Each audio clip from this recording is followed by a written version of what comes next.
Hello and welcome back to my channel, or welcome if you are new. My name is Kayla and I'm so happy to have you here today. Thank you so much for choosing this video. I wanted to share easy Christmas DIYs today and I'm really excited to show you how everything turned out. So I am showing you how I DIY'd bronze nutcrackers that I will be styling this year, and then 3 different types of Christmas ornaments.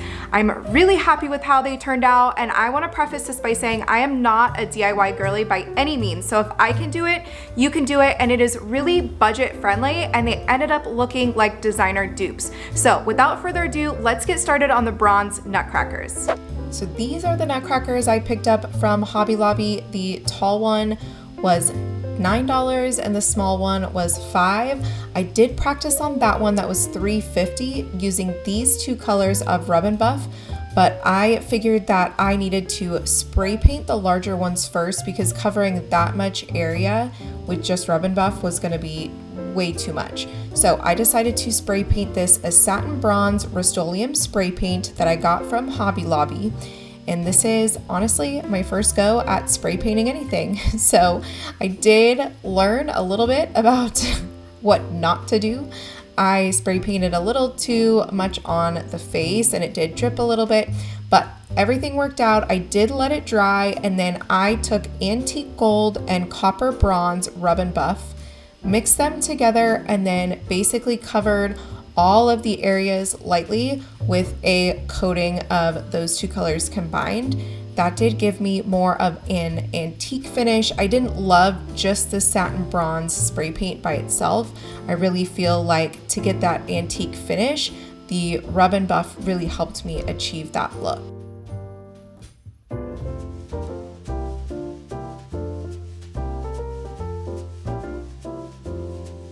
One good thing about using Rub and Buff is it does cover a multitude of mistakes, and I do think it's pretty forgiving. So I was able to cover up some of my mistakes with the spray paint, and then also cover some of the nooks and crannies that I didn't get with the spray paint in the first place. So here is how they turned out. Let me know your thoughts down below. It definitely didn't turn out perfectly, but I am happy, and I'm especially happy with the price.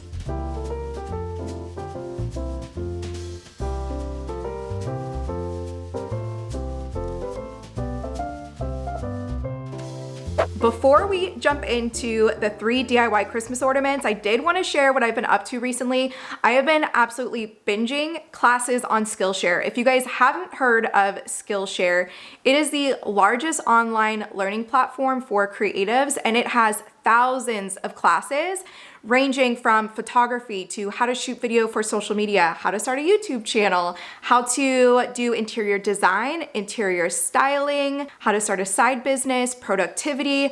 Literally, you name it, it has it, and it is so cool. I did want to say thank you to Skillshare for sponsoring this video. I'm really excited to be partnering with such a great platform online that is accessible to people like you and me. So if you guys are interested in Skillshare, I have been loving this class from Emily Henderson. She is actually from HGTV and she teaches an interior styling class.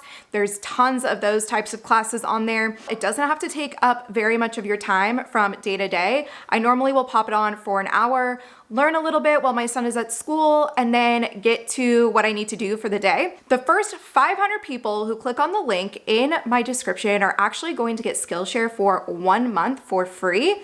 I would highly recommend at least signing up for the free month, seeing what it's all about, and then if you guys are finding it valuable, you guys can keep that subscription going.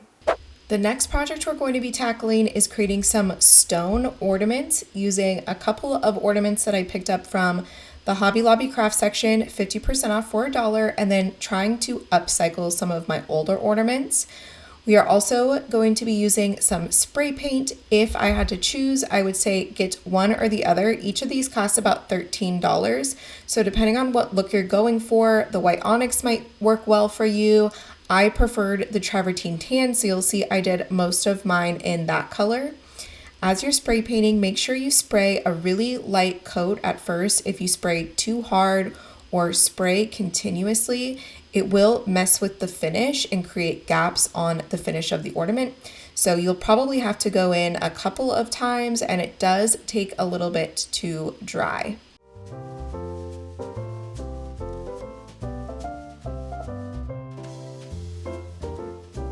this is what it looked like after a couple of coats. I went in one more time and let it dry for a couple of hours, and then I went ahead and started DIYing the ornament tops. So all I did for this was take some rub and buff and paint them. For the tops, I used Spanish copper and antique gold just to give it a more antique finish on the ornament toppers. This one from Hobby Lobby came with just a string. It didn't come with a topper, so what I ended up doing was cutting off the string and poking a hole in the side with a pencil, and then connecting the top of the ornament that way. And then of course I tied in some beautiful velvet ribbon.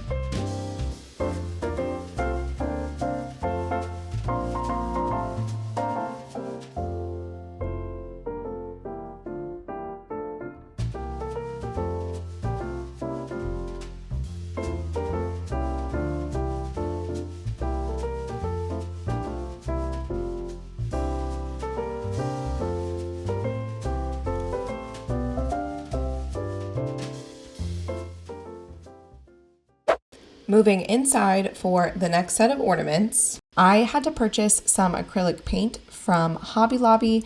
These little bottles were 50 cents a piece, so very cost effective, and I got 3 different brown tones for this. So I got warm brown, and then the next one I believe is raw umber, and then I got an espresso bean, which is a darker brown. I also needed to use the rub and buff from the Nutcrackers for this project, so that way I got more use out of those. And then also I used some baking soda to create some different texture on the ornaments. You guys will see what I mean when I do it.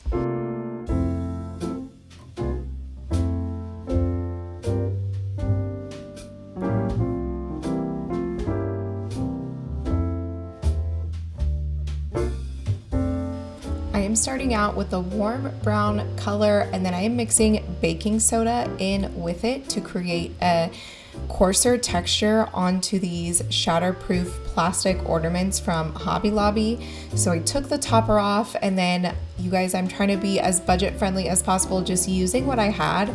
So I took these little paint sponges, put masking tape around it, and used that as my little holder so that I could paint the ornament all the way around.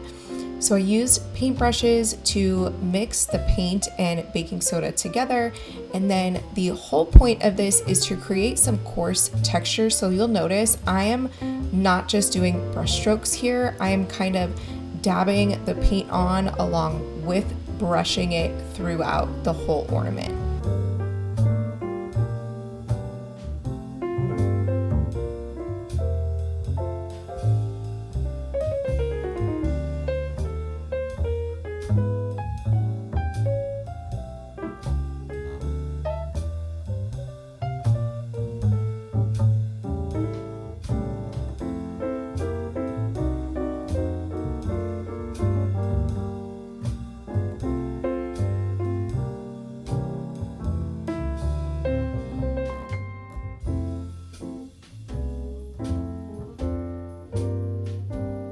Once your ornament has a good coat of whatever color you choose, you're going to take your paintbrush and kind of dab the paint all over the ornament to create more texture. So let me show you a close-up of what that looks like.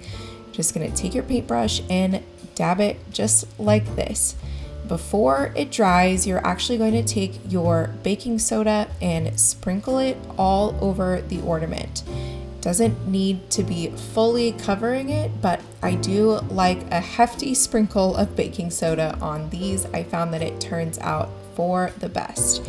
Before I'm done, I'm actually going to take my paintbrush and kind of press in the baking soda in certain areas on my ornament so that it gets in there and stays in and doesn't just fall off.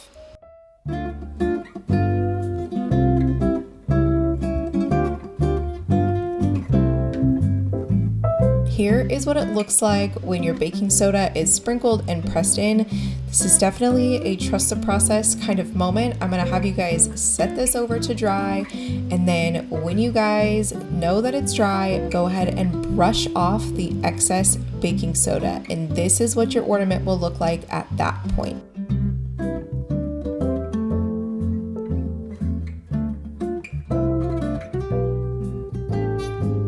this is when you're gonna grab the rub and buff that you used on the nutcrackers, combine those two colors again, and just paint it all over your ornaments. This is what's gonna highlight that texture on the ornament and give it more of an antique vintage look.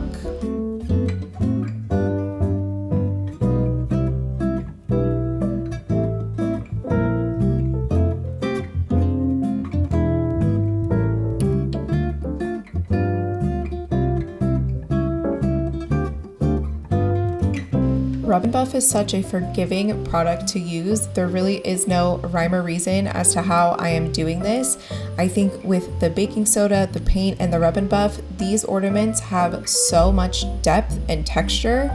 So let me show you how they turned out.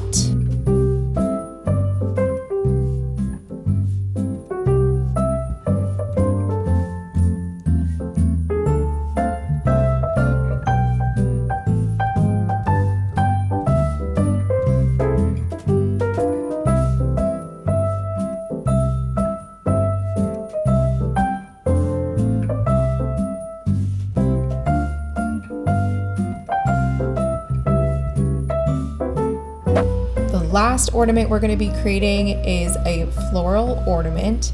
So I chose a couple of stems from the Hobby Lobby floral department, these baby breath looking stems. I don't exactly know what they're called, and then I do know I had another stem here at home that is Queen Anne's lace, but it's very similar in color to these. So I thought I would use both of those types of flowers to create this look. I love the neutral color of this one and then the burgundy color of the other. I combined them both, but you guys can do one or the other if you wanted. I just took them in these plastic shatterproof ornaments. If you guys are using glass for this, just be careful if you're sticking your finger in there, you could definitely cut yourself. So I used the plastic ones for several reasons. We have a toddler, so that just works better for our household. And then also when creating it, it's just a little bit easier, but I would suggest using a pencil if you need to.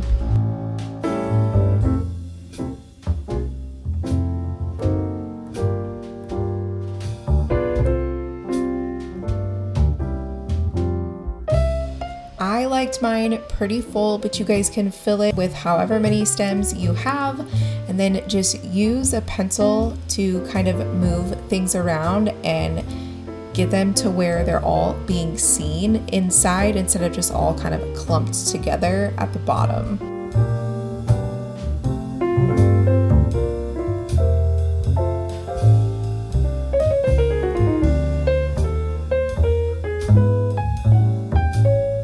I love how dainty and feminine these turned out. I am really excited to figure out which tree I want to put this on, possibly our bedroom tree. Love the way this turned out, and I love the colors and just how simple this DIY was and very budget friendly.